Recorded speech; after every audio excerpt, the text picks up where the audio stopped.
יש לך מבחן בקרוב ואת לא יודעת איך ללמוד עליו, תשמרי את הסרטון הזה. אני הולכת לתת לכם עכשיו 6 טיפים שאני משתמשת בהם כל פעם שיש לי מבחן.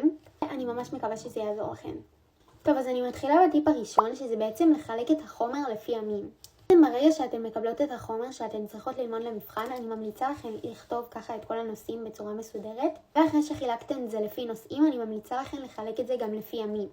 תסתכלו באיזה נושאים אתן יותר שולטות ובאיזה נושאים אתן צריכות יותר זמן ללמוד, ולפי זה תסדרו את הימים שלכם. טיפ השני שלי זה בעצם לשמור על סביבת למידה נקייה. אני בדרך כלל לומדת כאן על השולחן שלי, ואני תמיד משתדלת שהוא יהיה נקי ומסודר בזמן שאני לומדת. אני גם שמה את כל הדברים שאני צריכה על השולחן לפני שאני מתחילה ללמוד. אוכל, מים, חטיפים, מחברות, כלי כתיבה, הכל.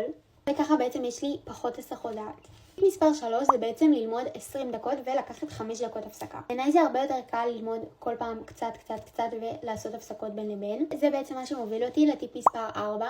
אני מאוד אוהבת לחפש ביוטיוב טיימר, ואז אני שמה את זה כזה במחשב ומסתכלת כמה זמן עובר בעצם. אז מי שבעצם רוצה ללמוד 25 דקות ואז לעשות 5 דקות הפסקה, יש גם טיימרים כאלה. כמובן שאם אתן רוצות גם ללמוד הרבה יותר זמן, נגיד 40 דקות, אז יש גם טיימר של 40 דקות. מי שזה ממש עוזר, ככה אני רואה פחות או יותר כמה זמן אני מספיקה. ואני עוברת לטיפ מספר 5. אז טיפ מספר 5 זה בעצם להבין איזה שיטה הכי עוזרת לך ללמוד.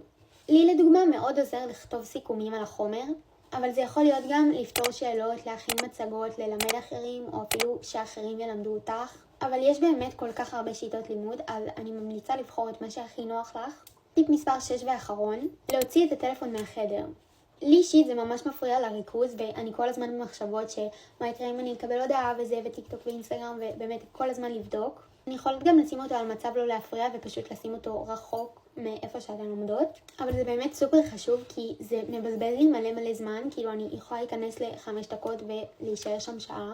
אז אני באמת חושבת שזה טיפ סופר חשוב. תכתבו לי איזה עוד טיפים הייתם רוצות, וזהו, ביי יוש!